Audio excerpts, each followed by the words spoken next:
வணக்கம். இன்றைய முக்கிய செய்திகள். கொடைக்கானல் ஆட்டுவம்பட்டியில் உள்ள அரசு மகளிர் கலை மற்றும் அறிவியல் கல்லூரி விழா கொண்டாடப்பட்டது. விழாவுக்கு தலைமை வகித்த முனைவர் பேபிராணி, முதல்வர் முழு கூடுதல் பொறுப்பு மற்றும் இந்நிகழ்ச்சியின் சிறப்பு விருந்தினராக அன்னை தெரசா மகளிர் பல்கலைக்கழக தேர்வு கட்டுப்பாட்டாளர் முனைவர் கிளாரா தேன்மொழி கலந்து கொண்டு விழாவினை சிறப்பித்தனர். 2 கட்டங்களாக 7 பிரிவுகளின் கீழ் மொத்தம் 32 போட்டிகள் நடத்தப்பட்ட கல்லூரி கலை திருவிழா 2025 அறிக்கை மற்றும் காணொலி காட்சியும் வழங்கப்பட்டது. தலைமை உரை மற்றும் சிறப்புரையை முறையே மதிப்பிற்குரிய முதல்வர் முனைவர் பேபிராணி மற்றும் முனைவர் கிளாரா தேன்மொழி ஆகியோர் வழங்கினர். அவர்கள் மாணவர்களை நோக்கி உரையாற்றி அனைத்து தடைகளையும் உடைத்து தங்கள் வழியில் வரும் ஒவ்வொரு வாய்ப்பையும் பயன்படுத்திக் கொள்ள, தங்கள் மறைந்திருக்கும் திறமைகளை வெளிப்படுத்த அனைத்து துறைகளிலும் சிறந்து விளங்க ஊக்கப்படுத்தினர். தனிநபர் மற்றும் குழு போட்டிகள் வெற்றி பெற்றவர்களுக்கு சிறப்பு விருந்தினர் மற்றும் முதல்வர் சான்றிதழ்களை வழங்கினர். விழா தேசிய கீதத்துடன் இனிதே நிறைவடைந்தது. இவ்விழாவிற்கான ஏற்பாடுகளை கல்லூரி பேராசிரியர்கள், மாணவிகள், பணியாளர்கள் என பலரும் சிறப்பாக செய்திருந்தனர். இவ்வாண்டு விழா சிறப்பாக நடைபெற்றது மாணவிகளிடையே பெரும் மகிழ்ச்சியை ஏற்படுத்தியது. ஊசடு தொகுதிக்குட்பட்ட பொறையூர் மற்றும் கூடப்பாக்கம் ஆகிய பகுதிகளில் உள்கட்டமைப்பு பணிக்கான பூமி பூஜை நிகழ்ச்சி நடைபெற்றது. இதில் தொகுதியின் சட்டமன்ற உறுப்பினரும் முன்னாள் குடிமைப்பொருள் வழங்கல் துறை அமைச்சருமான சாய்ஜே சரவணகுமார் கலந்து கொண்டு பொறையூர் மாரியம்மன் கோவில் தெரு பகுதிக்கு யூ வடிவ கழிவுநீர் வாய்க்கால் மற்றும் எல் வடிவ கழிவுநீர் வாய்க்கால் அமைப்பதற்கு 5,78,185 செலவிலும், கூடப்பாக்கம் தாமரை குளத்தை சுற்றிலும் தடுப்பு சுவர் மற்றும் வேலி அமைக்கும் பணிக்கு 12,10,075 செலவில் மேற்கொள்ளப்படும் பணிகளுக்கான பூமி பூஜையினை பூஜை செய்து துவக்கி வைத்தார். இந்நிகழ்ச்சியில் முன்னாள் அமைச்சர் சரவணகுமாரின் மனைவி அண்ணா பிரபாவதி, சமூக சேவகி சுஜாதா, சமூக சேவகர் ஹரி மற்றும் பாஜக பிரமுகர்கள், கூட்டணி கட்சி நிர்வாகிகள், பொதுமக்கள் கலந்து கொண்டார்கள். சன்னியாசிக்குப்பம் தொடக்க வேளாண்மை கூட்டுறவு கடன் சங்கம் 1957ஆம் ஆண்டு முதல் செயல்பட்டு வருகிறது. இந்த சங்கத்தின் சார்பில் நிர்வாக குழு கூட்டம் சங்க அலுவலகத்தில் நடைபெற்றது. கூட்டத்திற்கு சங்க தலைவர் குணசேகரன் என்று சம்பத் தலைமை தாங்கினார். செயலாளர் முத்துலட்சுமி அனைவரையும் வரவேற்று பேசினார். இயக்குநர்கள் ராமமூர்த்தி, ரவிச்சந்திரன், சிதம்பரம், விநாயகமூர்த்தி, சாம்பசிவம், குப்புசாமி ஆகியோர் முன்னிலை வகித்தனர். மேலாளர் வெங்கடேசன், இளநிலை எழுத்தர் மணிகண்டன் ஆகியோர் முன்னிலையில் புதுச்சேரி கூட்டுறவு பதிவாளர் அலுவலகம் மூலம் கணக்கு அதிகாரிகள் வந்திருந்து 2018ஆம் ஆண்டு முதல் 2024ஆம் ஆண்டு வரையிலான கணக்குகளை சரிபார்த்தனர். அப்பொழுது சங்கத்தில் கணக்கு வழக்குகள் சரியாக உள்ளது என்று தகவல் தெரிவித்து சென்றனர்.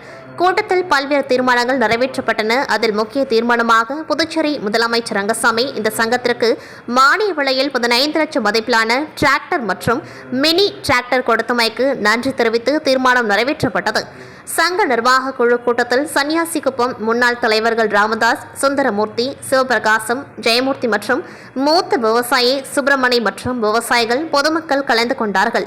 முன்னாள் தலைவர் கிருஷ்ணதாஸ் நன்றி கூறினார். புதுச்சேரி மாநிலம் சன்னியாசிக்குப்பம் தொடக்க வேளாண்மை கூட்டுறவு கடன் சங்கம் P61 கடந்த 2018 முதல் 2025 வரை ஊழல் மற்றும் முறைகேட்டில் சிக்கியுள்ளதாகவும், இதன் மீது விசாரணை செய்து நடவடிக்கை எடுக்க கோரி மேற்படி சங்க அங்கத்தினர்களான ஜெயலட்சுமி, பிச்சாண்டி என்கிற பன்னீர் மற்றும் வெங்கடேசன் ஆகியோர்களால் பலமுறை மனுக்கள் கொடுக்கப்பட்டும் இதனால் வரை விசாரணை செய்து நடவடிக்கை எடுக்காத கூட்டுறவு பதிவாளர் யஷ்வந்தையா மற்றும் கூட்டுறவு அதிகாரி ரவிசங்கர் ஆகியோர் ஊழல் மற்றும் முறைகேட்டிற்கு துணை போயுள்ளனர். மேலும் இன்று கூட்டுறவு பதிவாளர் யஷ்வந்தையா ஓய்வு பெற உள்ளார் என்பதால் அவரது ஓய்வூதிய பண பலன்களையும் மாத ஓய்வூதியத்தையும் வழங்கிடாமல் அது குறித்து விசாரணைக்கு உட்படுத்திடவும் நடவடிக்கை எடுத்திட வேண்டுமென மக்கள் வாழ்வுரிமை இயக்கம் சார்பாகவும் சன்னியாசிக்குப்பம் கடன் வழங்கும் சங்கத்தின் அங்கத்தினர்கள் சார்பாகவும் புதுச்சேரி அரசை வலியுறுத்துகின்றோம். மேலும் புதுச்சேரி அரசு அதிகாரிகள் தொடர்ச்சியாக ஊழல் மற்றும் முறைகேடுகளில் சிக்கி கைதாகி வரும் இந்த சூழலில் இதுபோன்ற ஊழல் முறைகேடு நடைபெற்று வருவதை கவனத்தில் கொண்டு ஆளுநர் அவர்கள் உடனடியாக நடவடிக்கை எடுக்க வேண்டுமாய் கேட்டுக் கொள்ளப்பட்டுள்ளது. புதுச்சேரி திருக்கனூர் அடுத்த செட்டிப்பட்டு கிராமத்தை சேர்ந்தவர் கதிரவன். IRBN சீனியர் கிரேட் துணை உதவி ஆய்வாளர். இவர் உள்துறை அமைச்சர் நமச்சிவாயத்தின் பாதுகாப்பு வாகன டிரைவராக பணியாற்றி வந்தார். இந்நிலையில் இவர் தனது அதிகாரத்தை பயன்படுத்தி அவர் வசிக்கும் கிராம பகுதியில் அடிக்கடி தகராறில் ஈடுபட்டதோடு பலரை தாக்கியும் உள்ளார். இது தொடர்பாக உதவி ஆய்வாளர் கதிரவன் மீது திருக்கனூர் காவல் நிலையத்தில் 2 வழக்குகள் உள்ளது. இதன் காரணமாக கதிரவனுக்கு கிடைக்க வேண்டிய பதவி உயர்வு, பணிக்கொடை உள்ளிட்டவை நிறுத்தி வைக்கப்பட்டுள்ளதாக கூறப்படுகிறது. தன் மீது வழக்கு பதிவு செய்த திருக்கனூர் ஆய்வாளர் ராஜ்குமார் தான் இதற்கு காரணம் என அவர் மீது கோபத்தில் இருந்த நிலையில் நேற்று முன்தினம் கூனிச்சம்பட்டு கிராமத்தில் நடந்த அரசு விழாவில் உள்துறை அமைச்சர் நமச்சிவாயம் பங்கேற்க வந்தபொழுது திருக்கனூர் ஆய்வாளர் ராஜ்குமார் பாதுகாப்பு பணியில் ஈடுபட்டிருந்தார். அவர் அமைச்சர் வாகனத்தை பின்தொடர்ந்து சென்றபொழுது அவரை பார்த்த கதிரவன் ஆத்திரமடைந்து தனது இருசக்கர வாகனத்தை ஆய்வாளர் ராஜகுமார் வாகனம் முன்பு நிறுத்தி வழிமறித்து ஆபாசமாக திட்டி கொலை மிரட்டல் விடுத்துள்ளார். அமைச்சர் முன்னிலையில் நடைபெற்ற சம்பவம் அங்கு பெரும் பரபரப்பை ஏற்படுத்தியது. இந்நிலையில் இதுகுறித்து ஆய்வாளர் ராஜ்குமார் அளித்த புகாரின் பேரில் திருக்குனூர் போலீசார் பொது இடத்தில் ஆபாசமான செயலில் ஈடுபடுவது, அமைச்சர் பாதுகாப்பு வாகனம் செல்லும் வழியில் தடை ஏற்படுத்துவது, அரசு ஊழியரின் பணிக்கு களங்கம் ஏற்படுத்துவது, அரசு ஊழியரை பணி செய்ய விடாமல் தடுத்தது, சைகை மூலம் கொலை மிரட்டல் விடுத்தல் ஆகிய பிரிவுகளின் கீழ் உதவி ஆய்வாளர் கதிரவர் மீது வழக்கு பதிவு செய்து அவரை நீதிமன்றத்தில் ஆஜர்படுத்தி காலப்பட்டு மத்திய சிறையில் அடைத்தனர். புதுச்சேரி லாஸ்பேட்டை ஸ்ரீ திரௌபதியம்மன் கோவில் சுவாமி வீதியுலா உட்பட மாட வீதிகளில் தரைக்கு அடியில் மேல் நுழைப்பு ரூபாய் 49,92,588 செலவில் பாராளுமன்ற மாநிலங்களவை உறுப்பினர் செல்வ கணபதி அவர்களின் தொகுதி மேம்பாட்டு நிதியிலிருந்து செய்யப்பட உள்ளது. அதற்கான பூமி பூஜை விழா ஸ்ரீ திரௌபதியம்மன் கோவில் எதிரில் நடைபெற்றது. இந்த விழாவில் லாஸ்பேட்டை சட்டமன்ற உறுப்பினர் வைத்தியநாதன் அவர்கள் முன்னிலையில் பாராளுமன்ற மாநிலங்களவை உறுப்பினர் செல்வ கணபதி அவர்களின் தலைமையில் பூமி பூஜை விழா சிறப்பாக நடைபெற்றது. இந்த விழாவில் மேன்துறையின் கண்காணிப்பு பொறியாளர் கனி அமுதன், கண்காணிப்பு பொறியாளர் ரமேஷ், கண்காணிப்பு பொறியாளர் 3 செந்தில்குமார், செயற்பொறியாளர் கிருஷ்ணசாமி, உதவி பொறியாளர் சந்திரசேகரன், இளநிலை பொறியாளர் ஹரிஹரன் மற்றும் மேன்துறை அதிகாரிகள், என்ஆர் காங்கிரஸ் பிரமுகர் நந்தா ஸ்ரீதரன், லாஸ்பேட்டை பாரதிய ஜனதா நிர்வாகிகள், பொறுப்பாளர்கள் மற்றும் ஊர் பெரியவர்கள் திரளாக கலந்து கொண்டு கட்சியின் விழாவினை சிறப்பித்தனர்.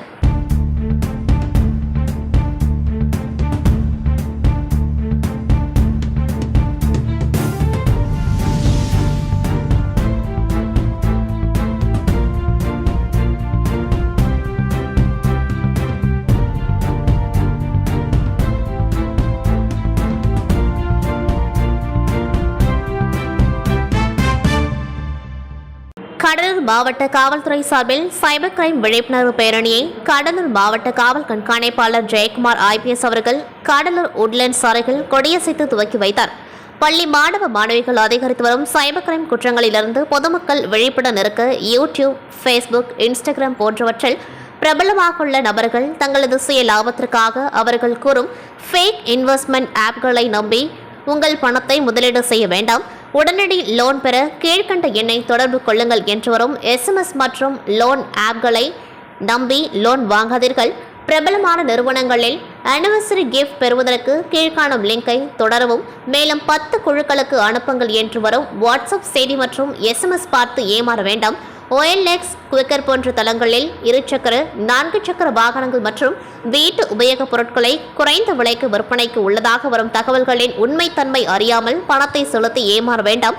Digital arrest, part time job போன்ற போலி இணையதளம் குறித்து சைபர் கிரைம் குற்றங்கள் குறித்து புகார் அளிக்க இலவச உதவி எண் 1930 மற்றும் www.cybercrime.gov.in என்ற மின்னஞ்சலில் புகார் அளிப்பது குறித்து சைபர் கிரைம் விழிப்புணர்வு பதாகைகளை ஏந்தி பேரணியில் பங்கேற்றார்கள். சைபர் கிரைம் விழிப்புணர்வு பேரணி உட்லண்ட்ஸ் அருகில் துவங்கி post office, town hall, Cuddalore நகராட்சி மேல்நிலைப்பள்ளியில் முடிவுற்றது. சைபர் கிரைம் கூடுதல் காவல் கண்காணிப்பாளர் ரகுபதி, காவல் ஆய்வாளர்கள் கவிதா, முத்துக்குமரன், உதவி ஆய்வாளர் அமலா, சைபர் கிரைம் போலீசார் மற்றும் பள்ளி மாணவ மாணவிகள் பங்கேற்றனர். இத்துடன் செய்திகள் நிறைவடைகின்றது. நன்றி, வணக்கம்.